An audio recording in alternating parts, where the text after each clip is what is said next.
teman-teman di rumah, ada berbagai kerang yang bisa dicari di sekitar pantai. Mulai dari kerang darah, kerang tiram, sampai kerang batu. Cara mencarinya susah-susah gampang, teman.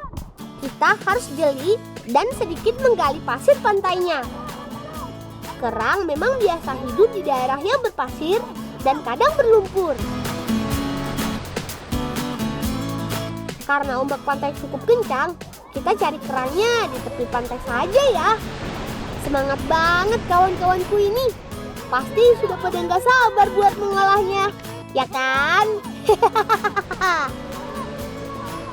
Sepertinya kerang yang kami ambil sudah cukup nih.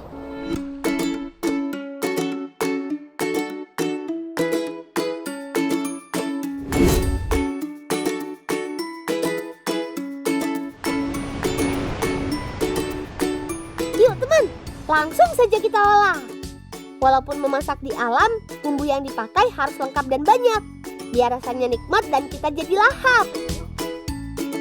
Sebelum dimasak, kerang harus dicuci terlebih dahulu.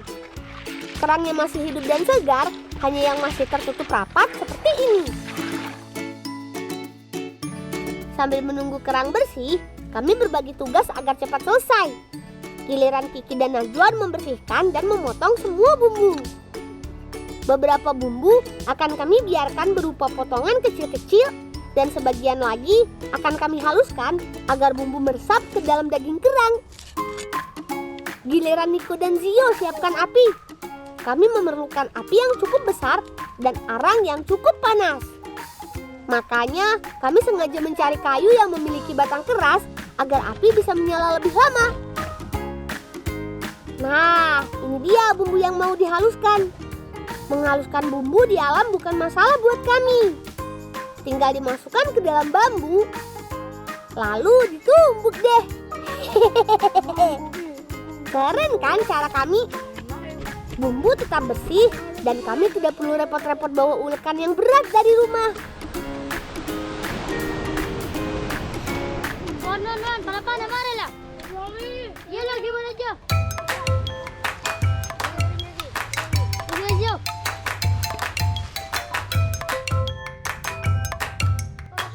Bumbu yang sudah siap, langsung masukkan saja ke dalam kuali. Kami memakai 2 buah kuali tanah liat, karena kerang yang kami dapat banyak dan besar-besar. Jadi biar semuanya kebagian dan bisa makan dengan puas. Apalagi temanku Najwan kan makannya banyak. Setelah bumbu matang, giliran kerangnya masuk ke dalam kuali. Oh iya teman, fungsi mematangkan bumbu sebelum memasukkan bahan agar makanan tidak mudah basi ketika tidak langsung dimakan alias lebih awet.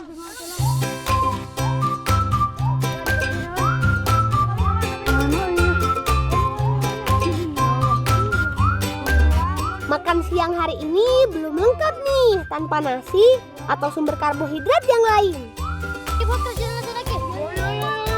Tenang saja teman, kami sudah membawa nasi yang dimasak di dalam bambu. Tinggal kami panaskan sebentar agar hangat dan nikmat. Saatnya makan-makan. Langsung sikat saja yuk. Rasa daging kerangnya gurih. Teksturnya juga empuk banget. Wih, pada lahap banget ya.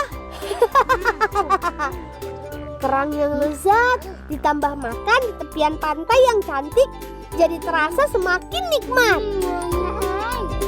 Selain enak, kerang juga bergizi. Salah satunya asam lemak omega 3 yang dapat menjaga kesehatan jantung kita.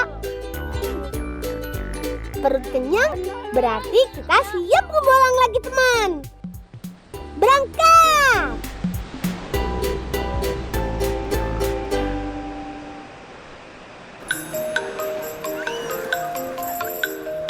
Waduh, Paman kenapa ya? Padahal hari ini kami janji mau ke laut untuk memancing ikan.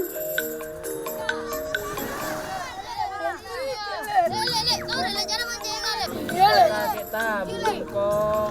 Kamu udah sakit. Sepertinya aku tahu obat yang cocok untuk Paman. Ayo, kita cari sama-sama.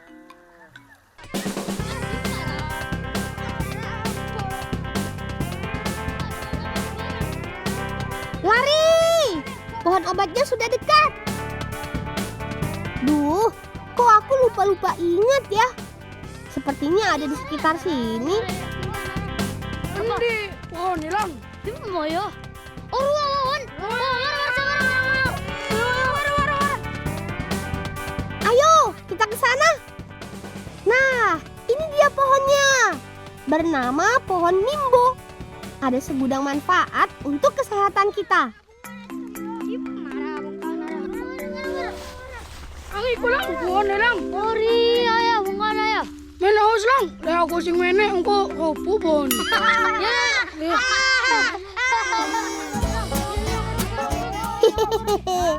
Iya Najwan, biar aku saja yang panjat. Pohon ini hanya ada di sekitar timur pesisir Jawa saja loh. Dan termasuk pohon yang tahan cuaca ekstrim. Di saat musim hujan, pohon ini menyerap banyak air. Sehingga saat musim kemarau yang panjang, pohon ini masih dapat bertahan hidup. Memiliki batang yang keras dan daun yang pahit. Selain untuk obat, daun nimbo ini juga sering dipakai untuk pestisida alami teman. Jadi, hama enggan hinggap di tanaman yang disemprot rendaman daun ini. Nah, sudah banyak daun yang kita ambil. Langsung saja kita buat ramuan untuk paman yuk. Semua bahan ramuan sudah lengkap. Ada telur ayam kampung, asam jawa, kunyit, madu, dan daun nimbo. Loh, kok pakai kelapa? Kelapa muda ini buat kami saja. Paman yang minum jamu, kami minum kelapanya. Sambil menunggu air mendidih, aku kupas kelapa muda ini untuk kalian. Sebelum direbus, siapkan semua bahannya dulu yuk. Daun nimbo harus dipisahkan dengan batangnya, lalu kupas kunyit sampai bersih. Selain diminum, daun nimbo juga sering digunakan untuk penyakit luar. Seperti dipakai mandi untuk mengobati gatal-gatal. Rebus semua bahan mulai dari daun dan kunyit. Oh iya, kami memakai periuk tanah liat agar khasiat jamu lebih manjur. Kata kakek nenek kami, memasak jamu memakai logam dapat mengurangi khasiatnya. Karena logam menghantarkan panas lebih cepat dan merusak kandungan jamu. Campur rebusan ramuan dengan madu, lalu tambahkan kuning telur ayam kampung. Saatnya minum jamunya. Paman minum ramuan tradisional, kami minum air kelapa mudanya. Paman sehat, badan kami juga segar. Siap ngebolang lagi deh. Yuk, kita lanjutkan petualangan kita.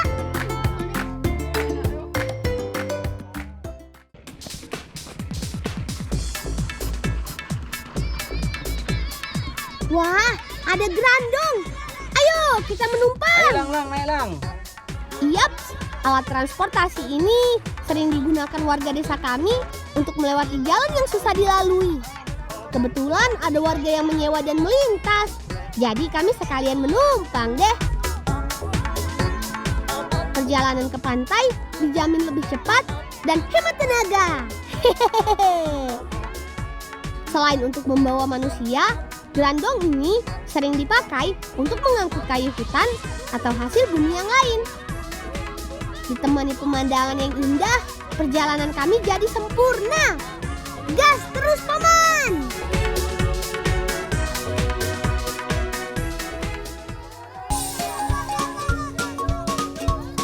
Karena Paman sudah sembuh, saatnya kita melaut. Sebagian besar warga pesisir di sini bekerja sebagai nelayan. Mereka menangkap ikan dengan berbagai jenis alat, mulai menjaring menyelam hingga memancing. Kali ini kami pilih cara yang menyenangkan. Yaps, memancing. Jangan lupa siapkan umpannya dulu yuk. Kami memakai umpan ikan segar, biar aromanya dapat memikat mangsa. Cukup potong ikan segar dengan ukuran yang diinginkan. Oh iya, memancingnya tidak boleh di sembarang lokasi ya. Harus di tempat yang sudah disiapkan para nelayan alias rumpon. Rumpon atau sarang buatan manusia inilah tempat ikan bersembunyi, sehingga memudahkan pemancing untuk menangkapnya. langsung lempar saja pancingnya. Oh iya, kami memakai mata kail yang banyak di setiap tali. Cara memancingnya memakai tangan tanpa memakai joran. Biasanya, cara ini sering mendapat ikan yang hidup di dasar laut, teman. Benar kan? Tidak perlu menunggu lama, ikan-ikan langsung berhasil kita naikkan ke perahu. Wah, strike! Giliran umpanku disambar. Aku tidak boleh kehilangan kesempatan ini. Aku harus sabar menariknya. Hore! Aku juga dapat. Gimana cara memancingku, teman? Sudah seperti pemancing mania belum? Satu persatu semua pemancing mulai mendapatkan ikan. Kita harus bersyukur, hasil laut kali ini lumayan banyak. Oh iya, waktu kami memancing tidak lama, teman. Hanya dari pagi sampai siang hari saja. Setelah itu, ombak dan angin akan datang. Cukup mengganggu untuk kegiatan memancing.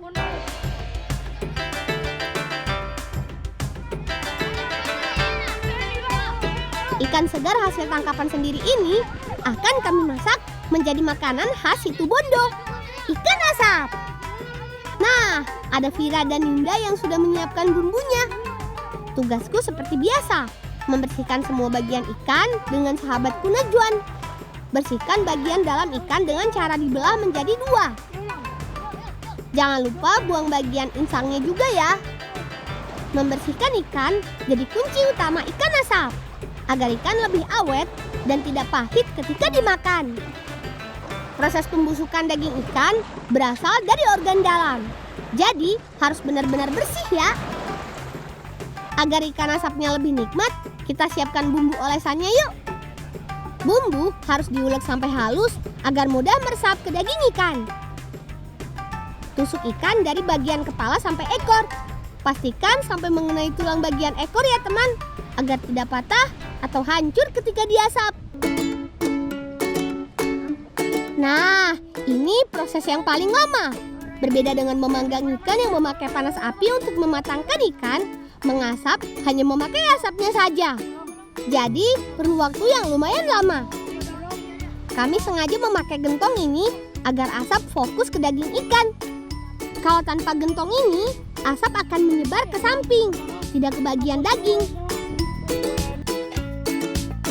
Sambil menunggu ikan matang, kita buat sambalnya juga yuk. Biasanya dimakan bersama nasi sodu. Bahan-bahannya ada mentimun, sambal, bumbu dapur lainnya, dan terakhir kecambah atau toge. Untuk kepedasannya sesuai selera saja ya. Nah, kebetulan sekali teman. Paman datang membawa nasi saat ikannya matang. Makan ikan asap belum lengkap tanpa nasi. Apalagi memakai sambal buatan kami yang nikmat. Langsung saja kita bagi rata nasinya. Ngebolang seharian terasa menguras tenaga. Saatnya isi perut kita dengan makanan yang sehat dan bergizi. Daging yang masih segar terasa sedikit manis. Ditambah aroma asap yang menggugah selera. Sepertinya satu piring nasi ini masih kurang. Ayo Najwan, makan yang banyak.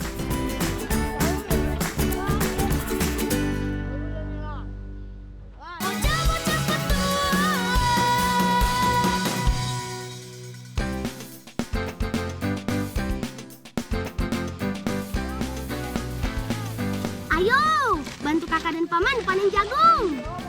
Di daerah kering seperti desa kami, jagung menjadi salah satu tanaman andalan selain padi. Tanaman ini sangat cocok dengan kondisi alam di sini karena tumbuh dengan sedikit air. Panen jagung mudah kok, cukup dipotek saja buahnya. Batang jagung pun sudah dipangkas dan dibiarkan beberapa saat di bawah sinar matahari. Tujuannya supaya jagung nanti kering saat dipanen. Ayo, jangan sampai ada yang terlewat.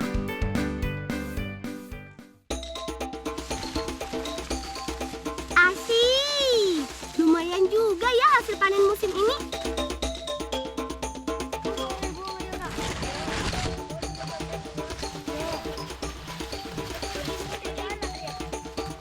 Lang, alaga, lalaki pausa. mau merah. Kunci biru tanda kak. Ando jo nyari si merah wah pokoknya.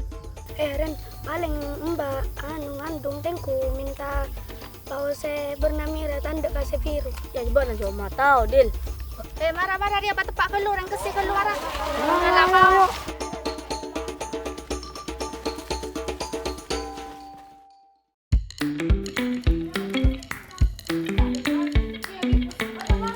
Siang ini kakak dan bibi mau membuat kue tepak jagung. Salah satu kue tradisional kesukaan kami. Bahan kue tepak sederhana kok. Ada jagung, gula pasir, garam, air kapur, dan nangka. Siapkan juga buah naga dan daun pandan sebagai pewarnanya. Haluskan jagung yang telah dikupas dan dipipil dengan alat giling. Alat giling jagung ini sudah turun-temurun loh. Terbuat dari batu yang ditumpuk dan diputar. Tinggal masukkan butiran jagung dari lubang di atas penggilingan, lalu putar deh. Lumayan berat juga. Selain tepung jagung, siapkan juga daun palasa sebagai alas cetakannya. Pisahkan daun dari rantingnya ya, Dil. Biar aromanya tambah wangi, siapkan nangka yang sudah matang. Buah nangka wanginya khas sekali ya. Setelah digiling, saring tepung jagung dengan ayakan. Kita gunakan tepung jagung yang halus untuk adonan kue tepaknya. Selanjutnya, buat adonan dengan menambahkan air kapur. Kata Bibi, air kapur bisa membuat adonan jadi tidak lembek. Jangan lupa tambahkan gula pasir dan garam secukupnya. Terakhir, masukkan nangka yang sudah dipotong dadu. Aduk semua bahan sampai rata. Pisahkan adonan untuk diberi pewarna. Ada merah buah naga, hijau daun pandan, dan warna kuning asli dari jagung. Cetak adonan di atas daun palasa. Ratakan, kemudian tutup bagian atasnya. Sambil menunggu, Randi panaskan dulu kuali tanahnya untuk memanggang. Panggang kue tepak satu persatu. Daun palasa dipilih supaya kue tepak tidak mudah gosong saat dipanggang.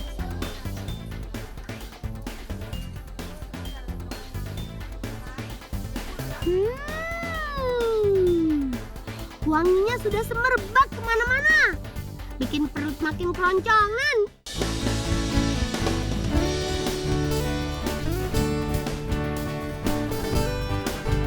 Kue tepak terasa legit di mulut. Manisnya pas. Selain itu, aroma khas buah nangkanya membuat lidah bergoyang. Tak hanya bahasa, makanan dan kuliner kami juga dipengaruhi oleh cita rasa Madura. Tuh, hawa mendung seperti ini bikin perut lapar terus bawaannya. Benar kau tepak banyak akan ya. Ya, aja dia. Benar aja sok asam. Benar kau banyak akan. Iya, dia lah. Siapa ada tidak kau? Kok Oh, mana-mana lah kau.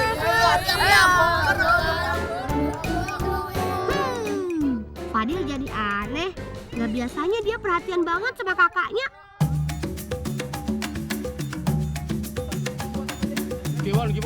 Wih, mangganya banyak sekali ya. Nah, itu pemenang Novem. minta lu. Lek, minta apa nah? Ah iya, entek mari na ya. Cekik ya, cekik. Marilah. Lek, nolongan aja, Lek. Belalala kak, ben istirahat kok nolongan anak-anak. Istirahat di hotel. Mbak bisa naik? Bisa. Barang bisa naik, naiklah mun saya bisa naik. Ya, aku hari lu. Ngalak bu tomang lu. Hari amal tak kekek kaling. Nah, mal tak kekek bilis. Ya. Kak, benar nih dia lah tahu sasok kasom kok nolongan anak-anak wanengin sisa ngalak kau ya.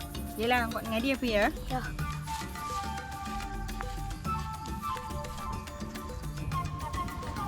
Lah, hari abak nabu tomang nga, kakorap lu tanang nga. Kakorap lu.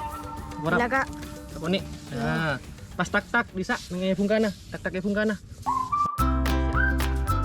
Teman, pohon mangga memang banyak banget semut rang-rangnya. Nah, setidaknya abu gosok ini bisa menghalaunya merambat ke badan. Ayo Randi, kita panjat pohonnya. Siapa bilang tanah kering seperti di Kabupaten Situbondo tak produktif? Ternyata tanah desa kami cocok sekali dengan tanaman mangga Garifta. Mangga jenis ini bisa tumbuh maksimal di dataran rendah yang kering dengan sinar matahari yang penuh. Mangga hasil persilangan beberapa jenis mangga lokal ini mempunyai warna yang unik. Ada merah dan oranye. Nah, aku dan Randi petik Garifta merah. Saat mentah, warnanya keunguan seperti ini. Tapi kalau sudah matang, warnanya berubah menjadi merah ngejreng. Dijamin bikin ngiler.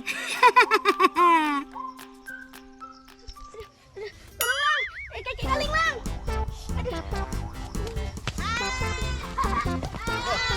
Apa, Jong? Oh, kaleng malu lu mana? Dil, mana apa Dil? Gak apa-apa aja Kak, merah kaleng. Kok namu nih abu to mang helu ya. Kakorap lu tanahnya. Korap lu aku nih. Nah, tak mau nih ada deki yang bisa. Salah satu keunggulan mangga jenis ini mempunyai batang yang tidak terlalu tinggi. Bahkan sudah berbuah setelah usia 3 tahun. Buahnya bisa dipanen kalau usianya sudah 100 hari. Biasanya puncak panen di bulan November. Nih kolek masak. Ah iya, masa ongko? Masak? Iya. Lang, kalang kok bilang? Bagi kakak. Yo, ya. Ayo ente lo. Seperti ada yang aneh dengan Fadil. Tumben banget perhatian sama kakaknya.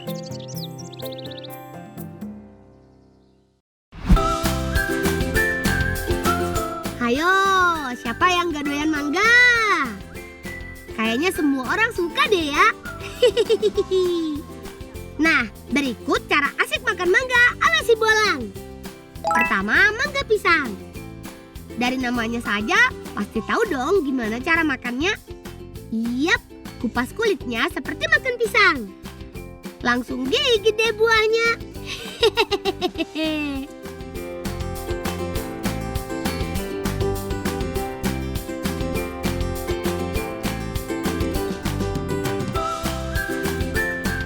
Cara kedua, mangga alpukat. Kalian pasti tahu dong gimana cara makan buah alpukat. Iris mangga di tengah-tengah secara melingkar. Pastikan pisau mentok sampai biji mangganya ya. Putar salah satu sisi, baru deh nikmati mangga dengan sendok. Praktis kan?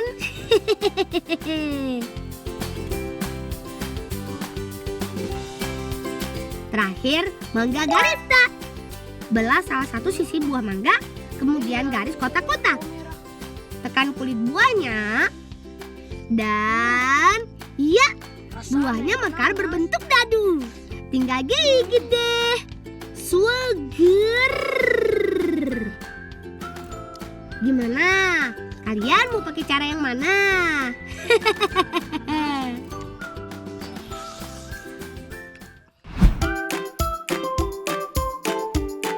Nah, sekarang kita buat ikan bakar saus mangga yuk, buat kakak.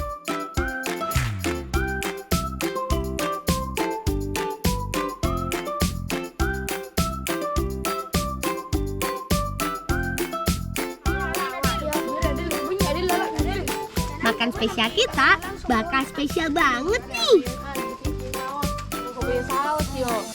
Jangan Korea, kau naik kakak biasa bentak. Jauh kepayo sampi. Nyaman kira dah. Nyaman. Pertama, ulek cabai, bawang, dan bumbu lainnya. Selanjutnya, kupas mangga Garifta merah dan haluskan daging buahnya. Sekilas daging buah mangga Garifta sama saja dengan mangga lainnya. Padahal mangga ini mempunyai rasa yang unik. Rasanya asam manis segar seperti nanas. Wah, lihatnya aja bikin ngiler.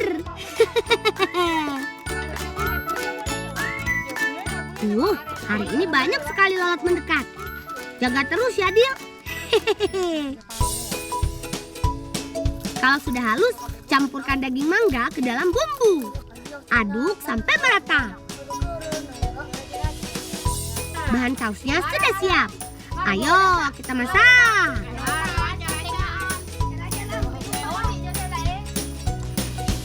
Masukkan semua bahan ke dalam wajan. Aduk supaya tidak lengket. Jangan lupa tambahkan sedikit cuka untuk mengentalkan saus dan menguatkan rasanya.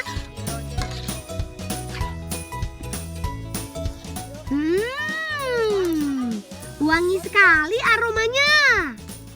Warnanya juga menggugah selera. Jadi nggak sabar nih pengen cicipi. Sambil menunggu sausnya matang, Kak Yasmi membuat bumbu oles untuk ikannya. Kil, cukup lagi ada Kil. Iya kak. Iya kak, ada lah kak. Ya kak, cukup kak. Dalam na ibu Olesi daging ikan dengan bumbu. Selain memperkaya rasa, bumbu rempah juga bisa menghilangkan aroma amis pada ikan. Jepit ikan supaya mudah dibolak-balik.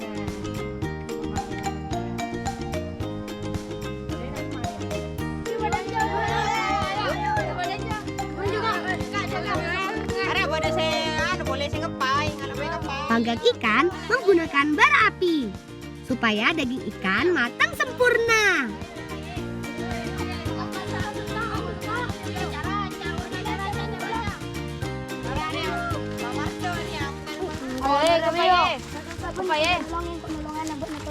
Iyalah.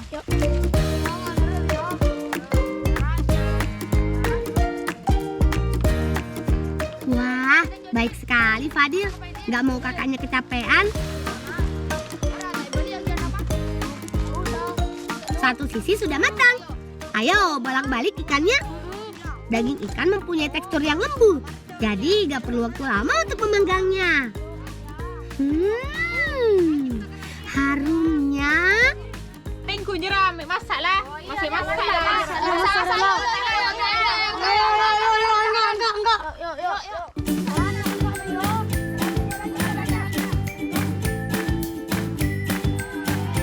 Saatnya makan.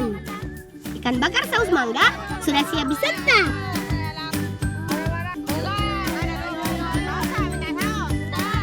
Rasa mangga Garifta memang lain daripada yang lain. Bikin ikan makin segar di mulut. Ada sensasi lembut, manis, kecut, segar. Sedap pokoknya. Cocok banget dicocol ikan bakar. Hehehe.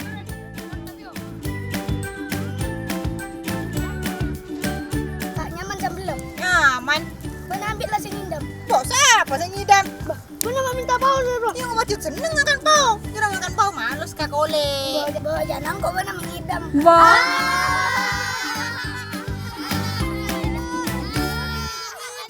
Astaga, jadi selama ini Fadil cuma salah sangka.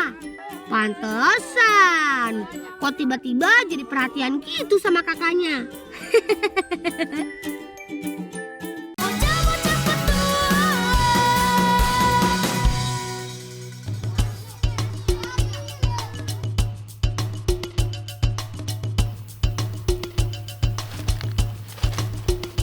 Teman, porang termasuk dalam jenis tanaman umbi-umbian. Tanaman yang mirip dengan suweg, iles-iles atau waler ini mudah sekali dibudidayakan. Selain itu, porang dapat tumbuh di bawah naungan tanaman tegak lainnya seperti di antara pinus ini. Asyik, porangnya lumayan besar.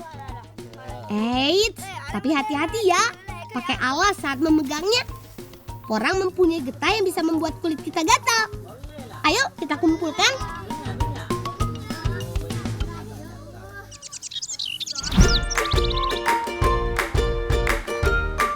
Kata kakakku, umbi porang nggak bisa langsung diolah. Umbi porang mempunyai getah yang cukup gatal bila terkena permukaan kulit. Makanya kita buat pegangan saat mengupas kulitnya. Hati-hati, jangan sampai terkena pisau. Setelah dikupas, kemudian cuci umbinya menggunakan air yang mengalir atau dengan disiram seperti ini. Selanjutnya, potong menjadi beberapa bagian. Rendam dengan air garam selama 1 hari 1 malam. Air garam akan menghilangkan getah dan zat beracun dari umbi porang.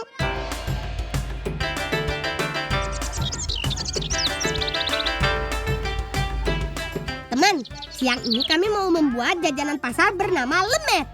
Biasanya, lemet dibuat menggunakan singkong. Kali ini kami kreasi menggunakan umbi porang. Kukus umbi porang yang sudah dihilangkan getah dan zat racunnya. Setelah dikukus, tumbuk porang sampai halus. Kenyal juga ya teksturnya. Butuh tenaga lebih untuk menumbuknya. Lanjut ya teman, buat adonannya dulu. Campur porang yang sudah halus dengan tepung terigu dan tepung kanji. Tambahkan gula pasir dan garam secukupnya.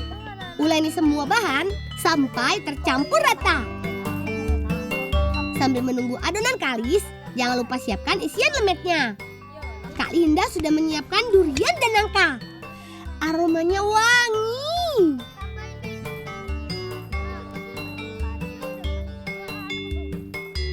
Sebelum dibungkus daun pisang, jangan lupa tambahkan isian nangka dan durian di tengah-tengah adonan.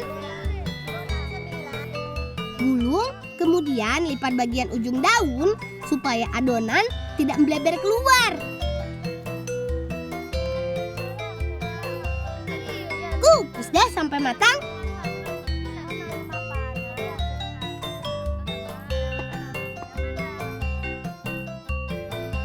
Lemet siap untuk jajanan acara Maulidan.